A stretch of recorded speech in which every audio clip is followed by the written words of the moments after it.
Good morning, swimming nerds. Welcome back to another episode of the Sockwell Show. I am your host, Kyle Sockwell. Get it? Kyle Sockwell Show. Pretty creative. Yep.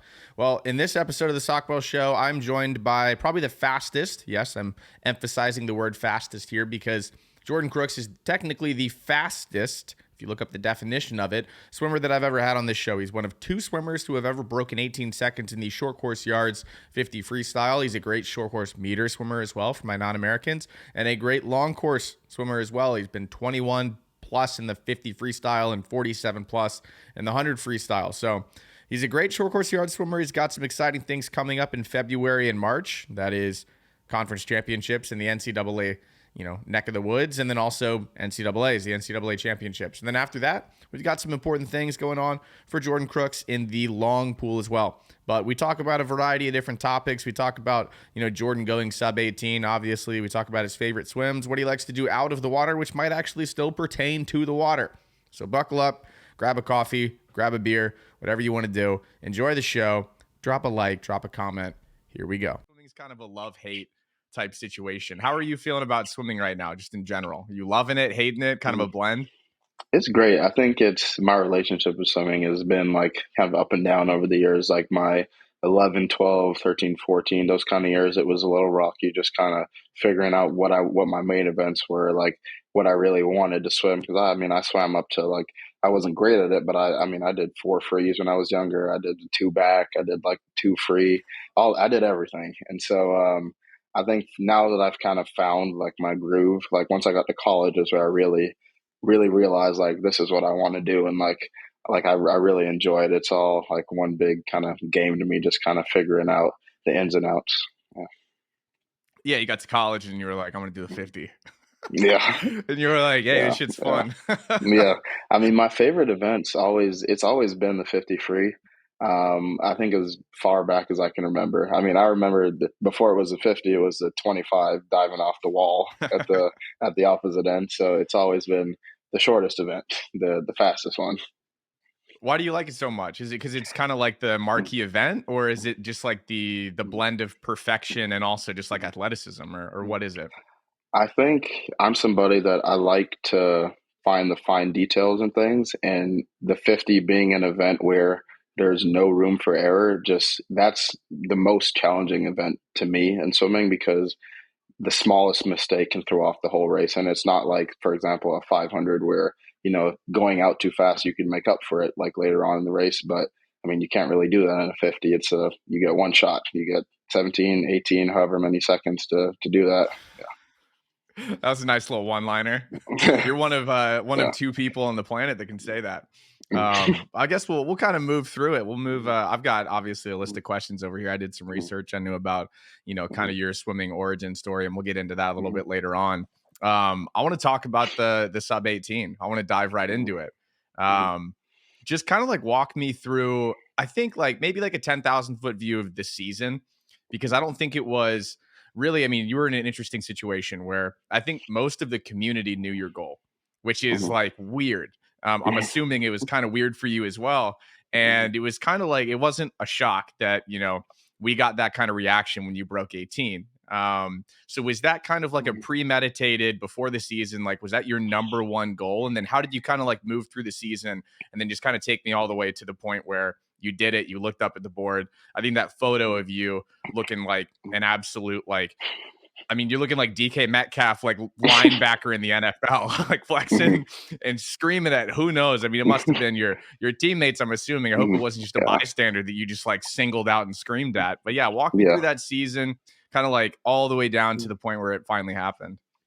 So I think at SEC's freshman year was the first time I broke 19, 18.5, I believe. Yeah, And that was kind of like, just snuck your way yeah, under there, right? Just barely. yeah. I think it was kind of an eye opener into like, okay, I've kind of I figured out a few things about yard swimming because I grew up swimming short course meters, occasionally long course, but mostly short course meters. So yards was just shorter. So it was a little adjustment, but not much. And I think going into sophomore year, I had a few doubts like, okay, 18.5, like that was hard to get there. Like, I wonder what's next after that. Like, I wonder what's doable. And over the summer, I worked out a lot. I put on a little bit more size, and I started watching back film and looking at a lot of my previous swims, like dual meets, invite, especially invite, because that was my first time suiting up in yard. So that was the first time I kind of felt top speed. And then SECs was even better. And then getting to race at NCAA's was a really cool experience. It wasn't as great as SECs, but it was a really cool experience because I got to race people that I'd heard about and seen on TV and whatnot, and but never actually gotten to compete against them. So going into sophomore year with all that knowledge from freshman year, I think my goal was to see how close I could get to 17. I knew it was I knew by the end of my collegiate career I wanted to break 18. I just didn't know when it would be. I was hoping it would be this year or last year, but I didn't know when it would be. And so I kind of looked back at film, looked back at technical stuff, and figured out what needed improvement, what needed tweaking, fine tuning. Because in the sprints, it a lot of the time it comes down to those fine details. It's not once you can sprint, you can sprint. It's just fine details now. And so, Yeah, I wouldn't know. yeah, and so I think invite was where I went 18.2, and I was like, okay, I've kind of figured out how to get a little bit faster than 18.5, and what's next? So I worked on looking at film starts. I changed my start just a little bit. Worked on the underwaters, lots of underwater work in the well. We love the well because it's warm, but lots of underwater work in the well, lots of power work, and then SECs.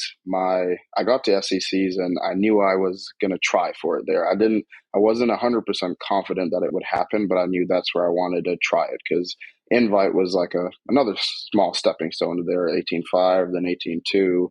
So I was like, okay, let's see what we can do. And prelims was to 18.25, I believe. And I was like, okay, a little bit faster. And then on the relay, I think the relay was first, and I didn't go as fast as the morning. I believe it was a little bit slower. I might be wrong on that, but it wasn't quite where I wanted to be, my leadoff split. So I was a little frustrated with that actually going into the individual. And I think a mixture of using that frustration and energy from the crowd and just kind of sheer willpower resulted in 17.9. I'm gonna be honest with you. I didn't think it was gonna happen. It It was gonna was, happen. I was watching it and I was like, I think we're talking about the same swim, mhm, the relay swim, because the relay swim you're going mhm, all out, right? yeah, Prelim, it's a 50, you're still going all out. But I think mhm, when I mean we're talking about like the fine details here, and when you're talking about crowd energy is mhm, willing you to going faster in a mhm, 50, it's a yeah, real thing. And I mhm, watched them and I was like, all right, NCAA's, maybe we'll see like an 18-1. And mhm, then I watched it and I still absolutely mhm, love the PA system call mhm, because I think whoever it was, their voice cracked on yep, 17, like the number 9, I think. mhm, And I I think he just remember. like perfectly encapsulates that moment, like how shocked Mhm, everyone was. And then you're mhm. going absolutely ballistic. And I'm over here like, dude just proved me completely wrong because I was like, you know what? I mean, an 18-2 is nothing to Mhm, ever shake your head at. I mean, mhm, you might have been shaking your head at it because you had bigger goals, but as a fan, like mhm, you really just like can't until it's like mhm, the year 2070. And I guess like most kids are going to be going like 17-5 and at junior mhm. nationals based on the way the sport is For progressing these really, days. But yeah, dude, I mean, that was a pretty sweet swim. thank you. Would you say that 1793 is your favorite swim, or do you have another swim Mhm. that you've done so far that would maybe like even just tie it? I think it would be. I think it would be my favorite swim.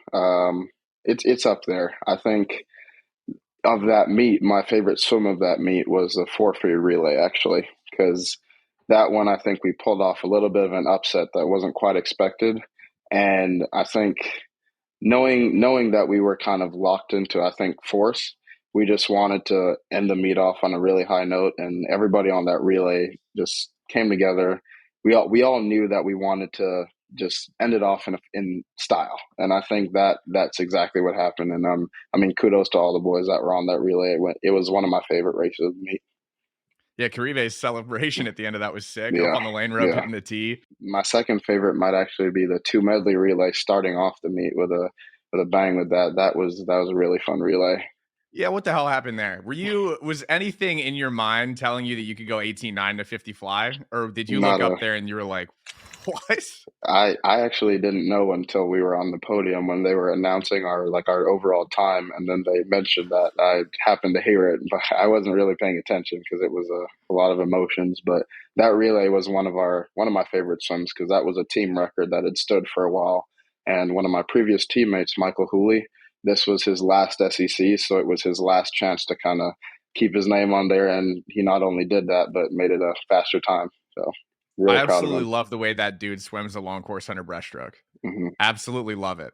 I've seen him swim, I think, a long course 100 breast like 5 or 6 times now, Hmm. and I think every single time, and you know what? A good taper and a little bit of, more hydration or something could change the Yeah. last 5 meters.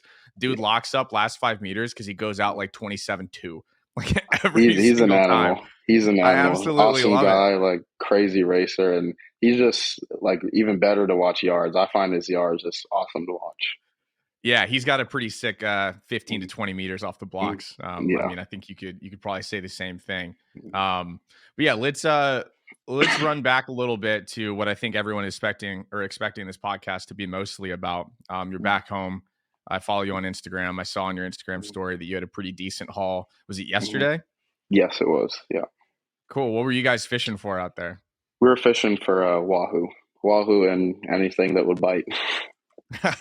Yeah. Yeah, I love it. I love it. Mhm. That's typically the Mhm. order of events in my mind is I'm fishing for this particular thing, but also if Yeah, anything else hits it, then we'll figure it out from a there. win is a win. Yeah, exactly, exactly. If something Mhm. comes out of the water, then Yeah, it's better than just going out there and nothing. looking at the abyss for Yeah, however long you're out there getting rocked on a boat, dude. yeah. I went deep sea fishing. I want to say I think it was like almost a year ago, and I don't get like super seasick. Obviously, I'm guessing that you don't get Mhm. seasick. I used to, um, not anymore. really? When I was How'd you younger, I get over did, but that? not anymore. So it's called Dramamine. It's like a motion sickness medicine, and I used to have to take that, but now I don't. But I used to. I Yeah, was just not. exposure therapy now. Yeah, I wasn't very good on my legs out there. Oh, dude, so I don't really get seasick, in normal like boat rocking is fine. We go out there with sword fishing and we go like way I think we're like 30 miles off the Florida Keys. And we get out there and the forecast was like, which forecasting waves is hilarious because you never know what you're going to get out there. Yeah. We go out there, it was projected to be like ones and twos. And I was like, oh, and that's 1 foot, 2 foot waves for people listening. Hmm. I was like, that's gonna be totally fine.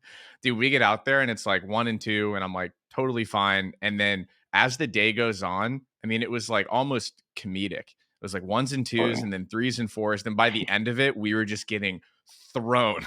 And our We've had a captain was couple like, trips like that. oh, dude, it was miserable. And that was the Mhm. moment where I was like, I guess I do get seasick. Or is this Mhm. just like a situation where like 90% of the earth is going to get seasick? Our I think captain most didn't people give would a struggle. shit. Oh, Yeah, yeah. most He people would was out there struggle. running back and forth.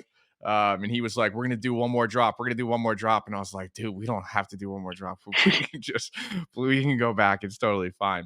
But so I want to talk a little bit about your origin story. I've Mhm. listened to a couple of your interviews, so I kind of know it, but I think for the people listening, it would be good to get your origin story into swimming and, Mhm. coming from the Cayman Islands and doing some free diving. I know there's a Mhm. little Easter egg from Yeah. an interview that I've seen.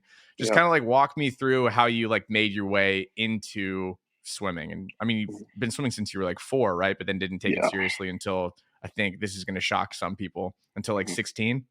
Yeah, that's where I think so I'll take it back. So I think I started swimming in school for PE, and I was not a fan. I was always cold, and I didn't like being wet.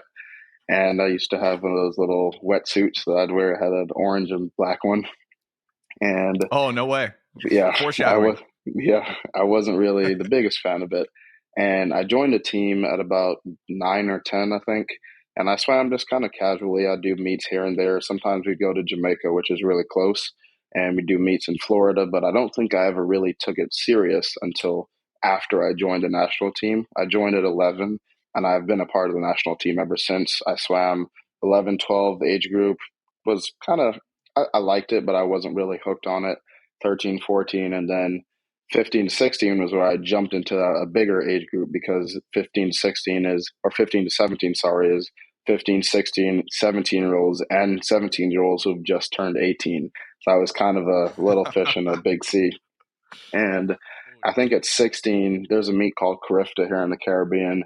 My my second to last Carifta, my last one was canceled because of COVID. So 16 should have been my second to last, but unfortunately it was my last. Uh, Thankfully, I did pretty well at that one. And that's kind of where going into that meet, I knew based off of previous Cariftas, I hadn't done very well. I hadn't swam to where I thought I could be.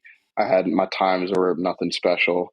And I really gave that meet my all. And that's where I saw like the results of hard work, dedication, that kind of stuff, and realized that it wasn't just going to fall in my lap. I had to really work for it if I wanted it. And really, a really good coach of mine who I had in the past, very close to me, his name's Caleb Miller. I'd like to thank him for that, really.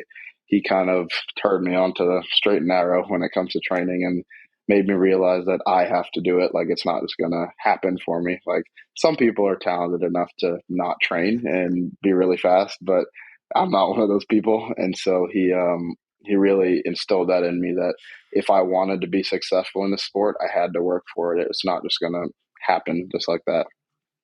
And so I think right at about 16, I took it serious. I went to Youth Olympics, and I think being on that kind of stage at that level, it was an okay meet for me, like nothing crazy. Like my times, I think they were faster. Like I had a PB in the 50 and the 100, but I think what was kind of the turning point for me was just seeing the people that were finaling and medaling at that meet and like seeing how far the sport could take you and what's left to accomplish, because I thought I'd done something meaningful and I realized there's a lot more left that could be done. So I think after that I kind of started focusing more on details, training, how can I get faster in this, kind of honing in on events.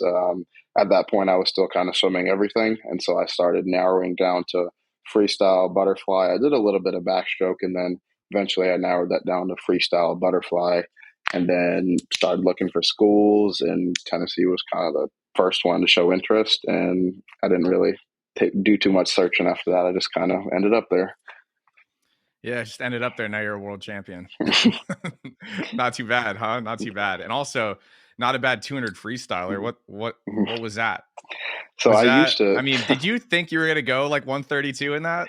I was hoping to be faster than the previous year because my freshman year I was 30, I think 36. I typically swim two free like once or twice a year, and it's on that relay every year, the invite relay or 8 free relay. I think Right. freshman year I was 36, sophomore year I was 34. But then we've been doing a lot of long course training, and I felt like my stamina had improved just a little bit. And I was like, why not? Let's just send it. It's the last event of the night. Let's just send it. I've tried pacing two frees. It doesn't work for me. And I just kind of sent it. I would like to think I sprinted the whole thing. I don't think it looked like that, especially that last 50, but I just kind of sent it and hope for the best, and it I worked out. mean, splits were pretty good. 21-3, 23-2, 23-7, 23-7. So I Hmm. mean, I think that's like a pretty veteran split 200 Yeah. freestyle right there. I think I'm excited for it. I think there's still room to improve and hoping to be even faster at some point. There you go. I like that. I like that. Long course training. You swim long course? I didn't even know you swam long course. Just figuring this whole thing out. I think that's for people that don't know, which I don't think Mhm. anyone really knows outside of like me and you. That's kind of like how we got connected was Mhm. you had a pretty good long course meet, to say the least, Mhm. 21-7, 47-7. And I had talked to Josh Hooger, your old coach at Tennessee. Mhm. And he DM'd me and was like, after that video came out, and was like, dude, Jordan absolutely hates it when people tell him that he can't swim long course. I think And yeah, I mean, go ahead. it definitely I definitely did hear a lot of like, you can't really yards isn't everything or short course meters isn't everything. So I think I kind of used that as motivation to get better at long course. But then also Paris was a goal, and I know that you can't just show up to Paris casually. You have to be somewhat proficient at long course to get to Yeah. Paris. And so I think that was kind of motivation to use World as a stepping stone, train really well going into it, and actually take long course seriously and not complain about how hard it is. So Dude, it's hard. yeah. It is hard. I mean, all the people that like talk shit about short course yards racing, I mean, the points that they make are pretty valid, and I hate to say that. It is a short pool. It's a short and exciting pool. And Mhm. all the people that say it's not exciting and they don't want to watch it, one, they're missing out. Two, Yeah. I mean, they're missing out again. But I mean, long courses is just hard. It's just like Mhm. I was kind of in a similar boat as you. Not like in terms of speed or accolades or anything like that, but I was like not a great on top of the water swimmer. And so I Mhm. trained short course meters, short course yards, and I always kind of like messed around in the summer seasons and didn't really do like a lot of long course because after like the fourth stroke, you Mhm. realize very quickly that you like have to swim now. And that like Yeah. all of your like momentum from the wall and from your underwaters is gone. And now you have to like create your own momentum for the next like if you're doing butterfly or you're doing breaststroke for, I mean, it looks like about Yeah. 50 to 60 meters even after you come up. Yeah. But I mean, 21.7, 47.7, 20.3 short course meter, Yeah. 50 free. Not Yeah. bad. Ben Proud Mhm. almost took out 20.18. a world. Dude, I mean, did you watch that race? I did. It was really impressive. He's a really great guy. I was really happy for him. That was well deserved. Yeah. I mean, it was kind of a similar situation to you going 1793. I was like Mhm. watching him on the relays and stuff, and that's just the Mhm. 50. I mean, it's, Mhm. that's the difference between 1793 and Mhm. 18-1.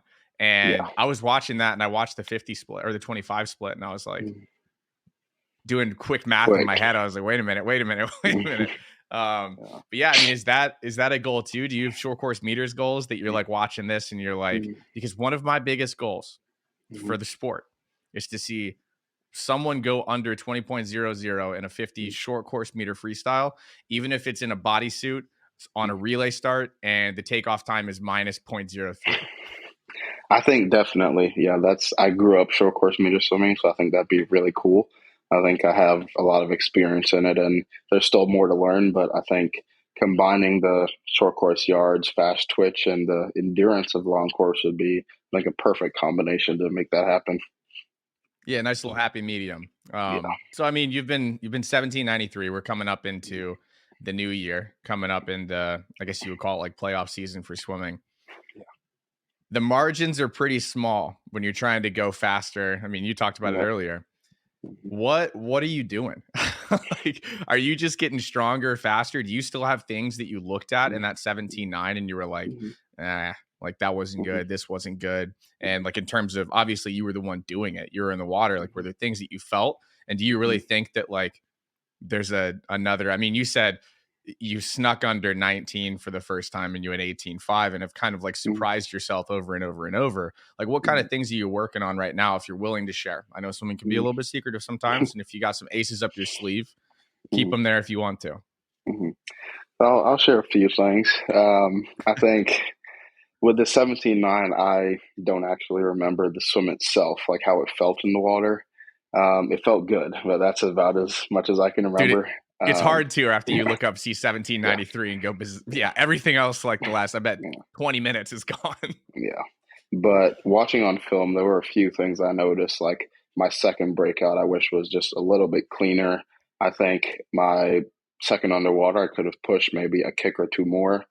Even the first underwater, maybe one more kick, just fine little details. I've changed my start a little bit since then. I honestly think if I had the start I do now, it would have been just a hair faster just because my trajectory entering the water. I feel a lot better with this start. I think the first meet that I used this new start at, which isn't super different, it's just kind of a different angle and approach with my arms. The first meet I did that at was Worlds, and it felt really good. It felt fast. I felt like I wasn't really smacking the water with my legs, and I think that's one thing I wish I had done in that 17.9 race. But I'm looking forward to getting to try that again at the next shot at that. And then just Yeah, you got more in the opportunities. yeah, just in the in the pool, just working on maintaining the fast twitch muscles, that kind of stuff. Weight room, still same old, just what works, and yeah, there's not like a huge I try not to complicate it too much. Just kind of stay fast twitch, fast off the blocks. and work on the highest tempo and being able to hold that not just for the first 25 but all the way to second 25. And I think actually I slowed down my tempo a little bit compared to my freshman year. My tempo freshman year used to be really high, and I slowed that down a little bit, especially when I started swimming long course. And I think it worked out better because I take less strokes and I'm somehow faster. Like, I mean, I took, I think it was 7 strokes, 9 strokes, 7 strokes down, 9 strokes back for 17.9. And then 18.5 was like, I think 9 and like 11 or something like that. It's a lot of strokes in a very short Yeah. amount of time. You proved that Yeah. you're fast twitch. We get it. Hmm. If you can pack that many strokes into that amount of time, we Hmm. understand. But you kind of like floated by the weight room thing. I did have a Hmm. question over here, Hmm. and I mentioned earlier that you Hmm. looked like an absolute specimen of an individual when you went 17.9 and were flexing, and I had to take a serious look at myself and start lifting a little bit more weight in the weight room after that. Hmm. What is a weight room session for Hmm. you like? Are you like an absolute just like powerhouse? Are you throwing weight around like a strong man, or are you just Hmm. like going only fast twitch and stuff like that? So we do a mix of things. Like, I think earlier in the year we kind of start off with stuff that works for everybody, like just kind of general maintenance just to get back in, because a lot of times over summer you take a break and you're not really lifting as much, and so just kind of basic stuff to get you back in shape. We'll do circuits, like everybody will come. We'll do a lift on Saturday, and everybody will come together on a after the circuit or after the lift, do a circuit, and then go home and sleep. But like starting off the season, I kind of work my way up, like trying to get heavier in squats, heavier in deadlifts, just kind of building up to your max. And then closer to competition season, we work on like the fast twitch, the power, and the speed stuff. So, right, that's what we'd be getting into when I get back to school. All right, let's do it. What's the max back squat? What's the max deadlift? What are you My moving? back, my back squat is not that great actually. I think my max back squat is like 225, something like that. Nothing crazy. And then my max deadlift, I think, is 450. What? What is that? What is that Yeah. difference there? I've never been the greatest at back squat, but if I throw a belt on for deadlift, I can lift a decent amount. There are guys that are on the team that lift more than me though, so I'm still trying to chase them down and get close. Dude, I was not expecting you Mm. to say 450. Yeah, That that's kind of that's surprised that's me. only a few times though. Very very few reps of that. It's only happened a couple times, but comfortably in the high 300s. But if I really really push it, I can get up just over 400. Yeah, that's not bad. I think my best deadlift. So I had power lifted Mm-hmm. after I finished swimming and was like doing some Olympic weightlifting. Absolutely Mm-hmm. loved Olympic weightlifting in college. Probably a little too much for a 400 diameter. Mm-hmm. I think my max back squat was like four. It was like mid 400s. It was like 435 or something like that. Wow. Max deadlift was, I don't think I ever pulled over 400. Mm-hmm. Max bench, I think 205. Wow. I have zero benching capabilities. I But just don't have I'm it. not very good at benching either. I You got actually long struggle. arms? I think it's a I long do. arm thing. Yep, I do. I Yeah. have really So I long got arms. super long wingspan. We got to move the weight further, you Yep, know? that's That's the issue. that's what I say. What's your vert? I think it was like 32 inches last time I checked. We have a little 32? jumping thing, but there I think Yeah. the highest on the team right now is Guy. I think he's like 34, 36, something like that. Jeez, that's pretty Mhm. solid. I think Yeah, mine's probably like 21. yeah, So yeah. Geek can jump. speaking of no, not speaking of anything, I want to bring Hmm. up Jillian. Hmm. Um Probably like one of my favorite swimmers on the planet right now. Hmm. S- Straight up serious. The first time that I saw her swim Hmm. was, and this is going to give away how nerdy of a swimmer I am, or swim nerd I am, was prelims of the 100 freestyle at Worlds, Hmm. and they cut to an underwater shot during that 100 free, On the and turn on the way back. Yeah. I Yep. was like, "What's going on here? How much do y'all get to like work together at all?" Over COVID, we trained a lot together because of lockdown, like teams were not really trained together, so we kind of just swam in the ocean. And then after Oh, that's places started to sick. open, after places started to open, we trained together, just me and her, in a pool a little bit away from where we live.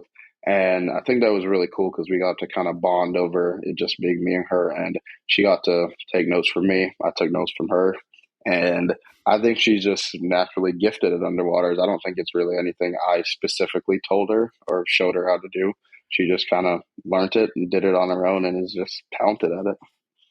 Just kind of gets it. Yeah, I mean Hmm. I saw a little bit of similarity in that Hmm. underwater turn, and then I watched her at Hmm. juniors, and Hmm. that 47 300 freestyle kind of Yep. kind of sat me back in my chair a little bit. Yeah. I mean, she's obviously very good. Hmm. 22. I know she probably wanted to be 21 in the 50. Yeah. That meet was crazy. All these junior swimmers are swimming out of their minds, but that 47-3 was pretty pretty eye opening. How fired up are you to get to watch her swim at Tennessee and also just like Mhm. get to like rekindle? You guys getting to train together again. Yeah. It's pretty cool. I think it was definitely different for me going up there and kind of being away from everything. But it was a little scary at first. But I think the environment is it's great, and I'm glad that she's getting to experience that environment. And I think it'd be really cool to have another Crooks there, even when I'm gone, because I'll be a senior next year. Next year, I'll only be there one more year, so it's kind of cool to hand the reins down and leave them to her. Yeah, it's gonna be fun. I was always like, so my brother went to James Madison. He swam there in college. Their team got cut. And then I went out and swam at George Mason. And then I transferred over to ASU. And yeah, the sibling thing, the sibling on a team thing was one that like I always wished I got to do. I came back. So I have two younger sisters too. And they swam summer league. And I swam summer league when I was 18 after my first freshman year of college. And I mean, it was like, you know, I won a lot of the races by a lot, Yeah. but I did it because I wanted to swim with both of my sisters on that team because I had my Hmm. youngest sister was on the team, and then my a sister younger than me was also on the team. So we had that Hmm. like that was kind of like the only glimpse into like swimming with my siblings that I ever got. But now my youngest sister is swimming on the high school team here, and it is so difficult for me. Like I went to one of her meets and I was watching her swim, and I was like, "Don't be a coach." Don't be a coach. Yeah. Stay Yeah. out of the way. It's such a Hmm. difficult thing to do. But yeah, man, I'm excited. I'm excited to watch her swim in college. Obviously, Yeah. you've been really exciting to watch swim in college as well. But tuning up for, I mean, I think the cycle every 4 years when you get NCAA swimming and then also a really big meet coming up in 6 months that we won't name. Um, it's a little bit interesting, right? The dynamic Hmm. of like, I really want to train short course yards. I got a big meet coming Hmm. up. I want to show out for my team. And then also, I have this really big goal coming up. How are you balancing that? I mean, obviously, you've got a great coaching staff, a great team over there. And, I'm assuming that there is a pretty significant focus this year on some long course meter swimming as well. How are you balancing that mentally, though? Are you staying just completely present and focusing on, the day to day and trying not to think about the future? Or are you just like, I'm acknowledging it. Big meet in March, big meet in June, July. I'm going to go out there. I'm going to crush all of them step by step. Yeah, I think I'm just kind of taking it one at a time. First focus is first meet that happens, and then once that's done and over with, we get on to the next one. But not not focusing on one thing at a time, but still realizing that there is an end goal. There is something big happening at the end, and we don't want to take away from that by focusing on another one that might be not as significant. They're all significant meets, but some meets are a little bit tougher, bigger, and harder than others. So I think just trying to stay present and take one thing at a time, one race at a time, one event, one day of a session. So we're like that. How do you do with pressure? I think I'd like to think I do well with it. In the past, I've noticed when I didn't have pressure, I kind of slacked off a little bit. Like when I was younger, I didn't really, I didn't really put pressure on myself, and so I didn't really feel the need to take the extra step to go the extra mile to, see results. And then once I got older and, started to do a little bit better and race guys and really just get whooped, then I was like, okay, I need to step up. And sometimes it's not even just getting beat. It's, having somebody that you didn't even think could get close to you, get right up there with you, and it'll shock you. It'll get you going. And I think, even friendly pressure within the team is great. Like I love racing guys on the team. I think some of the guys on the team are some of the best racers I've raced. It's a lot of fun, And I think it keeps everybody in check and keeps the team competitive, and nobody gets complacent because you got to realize if you're not on top of your game, you can push to the side really quick. Yeah, you can. This sport Yeah, is evolving rapidly, and yeah, I feel like every week there's a name that pops up that I gotta like write on my whiteboard to keep an eye on. One of them has the same last name as you and just went 47-3 and 100 freestyle. I think it was 47-3. Was it yeah. 47-3 or I think two? so. Yeah, Three? I think it was three. Yeah, Regardless, 47 low. fast. Very, very fast for a Yeah. junior national meet, to say the Mhm. least. Have you felt like an elevation of pressure as you've like become the guy in the 50 free? I mean, when you go 17, there are going to be waves going out, on the internet. Have you felt an elevation of pressure? Have things kind of like shifted for you, or are you just kind of like, my goals are my goals? What happens in my lane is what happens in my lane? I think I've tried to just kind of realize that things aren't forever. Like I'm just having fun with the sport while I can. It won't last forever. And 17-9 happened, and I tried to remember it like it was a very meaningful race in my life, but can't really stick to it too long, stay stuck in it. And I use it for inspiration, motivation for other swims and stuff like that. But I wouldn't say I really feel pressure from it. I definitely enjoy the competition and like the competitive nature that new people who I get to race and people who I've already raced bring to every time I step up on the blocks beside them. But I wouldn't say I feel like a lot of pressure. I would say I feel a lot of competitive energy, I guess is what I feel a lot of now. I think freshman year I think freshman year was a lot of competitive energy, but since freshman year, it's heightened every semester. It gets even more competitive. The events get faster, and the energy just behind the blocks on the deck and the stand, it's just heightened. Every meet, it's higher. It's different, if not higher, different. So Yeah, competitive energy is a nice it sounds nicer than pressure. yeah, It's a much yeah, nicer way to put it, to say the yeah. least. So what are you doing pre-race? Are you, because I was, like I said, I was a 400 IMer, and hindsight's 2020. I think I got myself a little bit too worked up, too amped up Hmm. before a 400 IM, because my Hmm. strategy, which disclaimer, it was not the best strategy in the 400 IM, was just to get through the first 100 and then start to Hmm. race from there. Yeah. But I would get myself like absolutely jacked Hmm. before the 400 IM, like listening to just aggressive metal, like just like getting myself in a crazy headspace. And then like, I think try to calm myself down in the first 100. So what are you doing like pre-race? What's in your headphones? Are you listening to classical music? Are you listening to Metallica? Like what Hmm. is it? What's going on? I think typically it's rap, like for all events. I try to for the like 100, say I'm doing 100 or 200. I probably like to bring it down a notch and kind of chill, like not get too amped up and waste a lot of energy behind the blocks.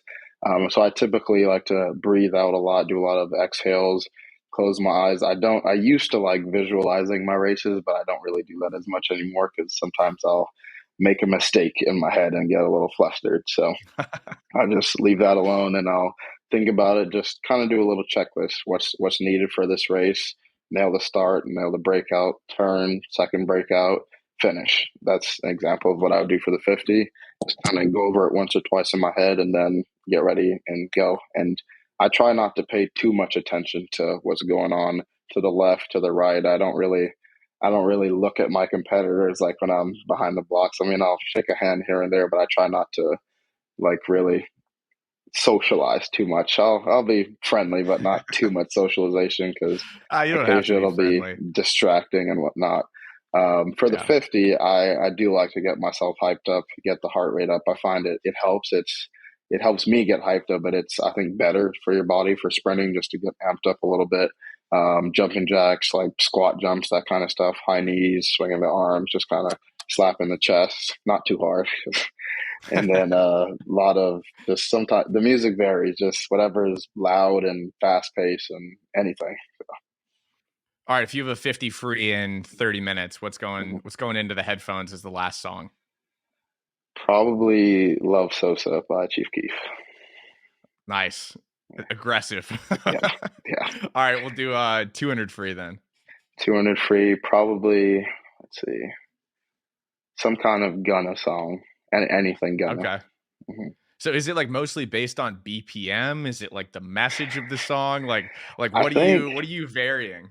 I think the 200 free, I just want to chill, and Gunna has a lot of chill songs. I want to be level headed because I think it's a little. It used to be a little bit of a scarier event for me, so I wanted to chill, be level headed. I was like, if I'm too hyped up, I might go out too fast and not be able to finish. Whereas the 50, I want to be hyped up, and it's 17, 18, 19 seconds, however many long, and you want to just get the heart rate up. Whereas like the hundred's kind of a mix. The hundred can vary. It could be hype music sometimes, chill music other times, but I think a safe bet is I would say Gunna for the 100 and the 200. I don't know. I think we might need a Chief Keef 200 free since you Mm-hmm. said Mm-hmm. you just sprinted the 200 free and then went Mm-hmm. 132.0. We might have to try I that. I don't want to jump into my coaching chair here, but Mm-hmm. I'm just taking context from the conversation. I think we might need like something even more aggressive than Love Sosa for the 200 Mm-hmm. free. It's You, 21-3, 23-2, 23-7, 23-7. mhm. Seems like sprinting it was a pretty good tactic. I think so. I think we'll definitely take that into consideration for the playlist. I love to take that into consideration. It's such a nice way to say, yeah, probably not. Oh no, it might happen. I'd never thought about it till now, but it might have to happen the next time. I don't know. I just dropped a pretty fire remix of the 400 Mhm. freestyle relay on Mhm. Instagram. So maybe you can screen record that. Not a big deal. If you want to play Yeah, that, just give me credit after the race and I in your will. I Instagram will. post. I will. I want to jump back to fishing real quick because Mhm. I don't know. I like fishing. Mhm. Do you have any like highlight reel fish that you've caught? I think one of the best fish I've ever caught, I have little to no proof of besides a very blurry picture, and I was all by myself, so no one else is there to tell the story, but It's the I'll most tell fishing story yeah, ever already. I'll tell it anyways. I was in Cayman Brac, which is one of the other islands. We have three islands: Grand Cayman, which is where I'm from; Cayman Brac, which is a little smaller; and then Little Cayman, which is even smaller. So I was in Cayman Brac for about a week, just kind of on vacation with my mom, and my sister was there, and my dad. And my mom was, thanks to her, because she put up with a lot of my fishing excursions. She woke up at I think we were up at like 5:30 and dropped me off at the dock at about 6 o'clock just to fish by myself. And she went back to bed, and I fished for a couple hours. Didn't really get anything. Caught a few small fish here and there, nothing picture worthy. And then I ended up hooking into a really big tarpon, which is like a sport fish. We don't really eat them. Yeah. And it fought for a while. He took a lot of line. He fought for about 20, 25 minutes.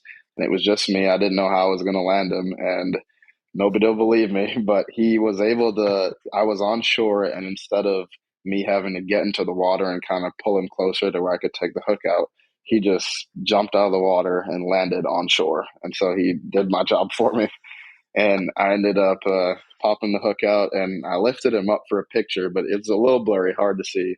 And then I threw him back in the water, but nobody was there to see. It was just me. I'll have to get you to send me the photo Yeah, so I can use that in content and yeah, we can post the blurry picture of the tarpon. yeah. That's a great story. It reminds me Mm-hmm. of like how everyone's like golf stories, like when they get a hole Mm-hmm. in one, they're always like by themselves and then they Yep. take a picture. But this one, I mean, at least you have like the fish as evidence. Yeah. You can't Yeah. like you can go buy a golf ball from like the Yeah. store and then throw it in Yeah. the hole and be like, I made a hole in one. You can't really like Yeah. go buy a giant tarpon and then Yeah. drag it over onto the shore. Yeah. Um, that's wild. 20 to 30 minute Mm. fight. What kind of Yeah, boat it were was. you in? I was on shore. I was shore fishing, no boat, just from shore. Oh, Yeah. So I was dang. standing on Okay. shore, and I hooked him on one side of the dock and had to walk him to another side that was a little shallower. And he ended up jumping and landing on the low side. The low side was almost, if this was the water, the low side was about this close to it. And he jumped and Okay. landed just flat on it and saved me from having to drag him out to get the hook out. Gotcha. Dude, I was doing Yeah. like I was doing some crazy visualization because I thought you were like in the boat by yourself. I was like, No, that's no. intense. Like Yeah, that would and then I be. was when you said he jumped, I was like, Mhm. no way is Jordan Mhm. about to say that this fish jumped out of the water into the boat. That would have And been a it makes a questionable lot more story. sense now. Yeah, I was like, oh, Yeah, I don't know. yeah, I'm yeah, team Jordan, but I yeah, don't know about a fish jumping out of the water and landing in the yeah. boat. No, just on So shore. It would have so been do you cool. still do a good amount of free diving? Not as much as I used to. In my gap year before going to college, I did a lot.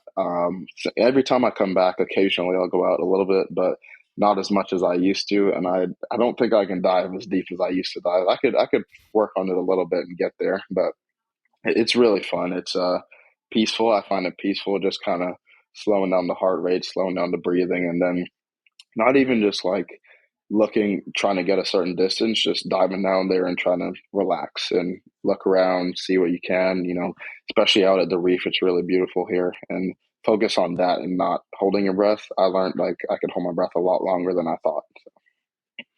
Yeah. I think it was what, a minute and a half, referencing Uh, the Close to Tennessee that, interview yeah. again. Close to that, yeah. What's your best depth if you had to just like guess? My best depth was like 70, 75 feet. Yeah. That's Which was deep, man. tough. That was like a 1, 2 time thing. I haven't done that in a long time. Yeah, that's some serious pressure down there too. Some Yeah, heavy amounts of water above you. But yeah, luckily you're a pretty good yeah, swimmer, so you can yeah. get back up. That's where it'll test you because it's not going down that's hard. It's coming back up. Oh yeah. Oh Yeah. yeah. Yeah. I mean, I've never done like any like extensive free diving. I was in Mhm, Cabo pretty recently, mhm, and that we were like by a school of fish off of a mhm, catamaran, and I jumped off and like was racing around with the fish for a while, and mhm, then came back up, and like I was just like in my element. I think any swimmer mhm. that gets the opportunity to go like snorkeling with like Yeah, some awesome fish, mhm. please do it. You're Yeah. gonna sprint around, like you'll probably work as hard as you would during a main set chasing these fish, but not even realize it. And then I Mhm. came back up and swam over the boat and was like wiped, like completely Yeah. wiped. I was like, what did I just do? But other than free diving and fishing, Mhm, what other mhm, stuff do you do? Give us a little bit of a look mhm, into Jordan Crooks outside of, I mean, I know that mhm, you pretty much have made your entire life about water in some way, shape, or form. But like, mhm, what else are you doing on like a day-to-day basis? What other hobbies mhm. or interests do you have going on? Those are kind of my main ones. Over during my gap year, I bought a little boat, restored it. So for a while, I was kind of into restoring and selling that one, move on to another one and stuff like that. But not really doing that as much anymore. But I do love kind of working on them, fixing stuff, repairs here and there, a little bit of engine work. But not too many other hobbies other than fishing. And I've always found it really cool. And even when you don't catch something, just kind of being out there, it's really peaceful. I think my main ones are fishing, free diving, and not just fishing and free diving, but in what involves free diving is like lobster, conch diving for those kind of stuff. It's actually lobster and conch season right now, which is Nice. what you saw in my story yesterday. Yeah, you had a bunch of them, right? Yeah, Yeah. I love that. I was like, what do you do outside of being in the water? And you were like, I fix the things that yeah, take you out onto the water. yeah, yeah. Yeah, it was nice. That was nice. Um, cool, man. Well, we'll go ahead and wrap things up here. Glad we got to, finally connect outside of the Instagram DMs. Not that you Yeah. can't have, fun and talk about fish in Instagram DMs, but I'm sure this will not be the last time that we communicate via the internet. Hopefully at some point in person at a swim meet. You got a Definitely. long career ahead of you. You got a lot of big things coming up. And it's good to get a little bit of insight into not who you are outside of the water, but what you do that pertains to water in various degrees, always around the water in some situation with water. But yeah, man, thanks for coming on. Good to get connected, and we'll do it again soon. Thanks for having me. Nice to meet you. Thanks for watching this episode of the Sockwell Show. Hit that like button if you liked what you heard. Drop a comment letting me know what your favorite part of the episode was. Hit that subscribe button if you're on YouTube. And if you're on Spotify, go ahead and give me a review. If you want to give me a 1-star review, that would really make me sad. But if you want to give me a 5-star review, that would really help out the channel. I'm trying to be a little bit more consistent with these shows. So Tuesday and Thursday, it might be a solo podcast. I might have a guest. Maybe I have 2 more guests that have already been recorded, and I'm starting to really line these things up. 2024 could be a big year. Big year. Hit that like button. Drop a review if you're on Spotify. Thanks for listening, y'all. It means a lot. I'll see you in the next one.